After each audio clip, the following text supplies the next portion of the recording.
మామ ప్రతి ఒక్కళ్ళ లైఫ్‌లో ఒక లవ్ స్టోరీ పక్కా ఉంటది. అలాగే ఒక వన్ సైడ్ లవ్ స్టోరీ కూడా ఉంటది. అలాంటి వన్ సైడ్ లవ్ స్టోరీలో ఎంత నరకం ఉంటదో అన్నది ఈ సినిమాలో నీకు కనబడతది. అదే 'తేరే ఇష్క్ మే' సినిమా. సినిమా మెయిన్ లీడ్‌గా యాక్ట్ చేసింది హీరో ధనుష్.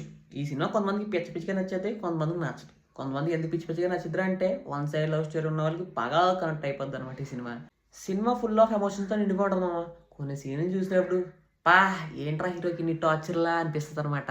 అంతలా అనిపిస్తది. నాకు ఈ సినిమాలో ఒక బీటు 'తేరే ఇష్క్ మే' అని ఒక బీట్ వస్తది. పిచ్చ పిచ్చిగా నచ్చేసింది. ఏఆర్ రెహమాన్ మ్యూజిక్ మరి. సినిమాలో కొన్ని డైలాగ్స్ ఉంటాయి మామ. నెక్స్ట్ లెవెల్ అనమాట. అంతలా కనెక్ట్ అవుతాయి అనమాట. అలా అని సినిమా అందరికి నచ్చిద్దా అంటే నచ్చదు. ఓన్లీ కొంతమందికి నచ్చిద్ది. అందులోని వన్ సైడ్ లవ్ స్టోరీ ఉన్నోళ్ళకైతే బాగా నచ్చిద్ది అంతే. సినిమాలో ఫాదర్ క్యారెక్టర్ వచ్చేసి ప్రకాష్ రాజ్ గారు. ఆయన యాక్టింగ్ పిక్స్ ఉంటది. ఆయన ఒక ఎమోషన్ సీన్ అక్కడ కూడా బాగా అనిపిస్తది. నెక్స్ట్ సినిమాలో ఎండింగ్ వచ్చినప్పటికి నువ్వు కొద్దిగా సాటిస్ఫై అవుతావు. ఓకే అన్నట్టు అనిపిస్తది. ఇంకా సినిమా గురించి ఎక్కువ చెప్పి మిమ్మల్ని కన్‌ఫ్యూజ్ చేయను. సినిమా వచ్చేసైతే నెట్‌ఫ్లిక్స్‌లో స్ట్రీమింగ్ అవుతుంది. నీకు నెట్‌ఫ్లిక్స్ అకౌంట్ ఉంటే అందులో చూసేయి. లేదంటే నీ ఇష్టం ఎక్కడ వస్తావో చూసేయి. ఇంకా నువ్వు సినిమా పిచ్చోడివై ఉంటే ఈ సినిమా పిచ్చోడిని ఫాలో అయిపో. మంచి సినిమాలతో మిమ్మల్ని సాటిస్ఫై చేస్తూ ఉంటాను. So don't miss to follow. Okay.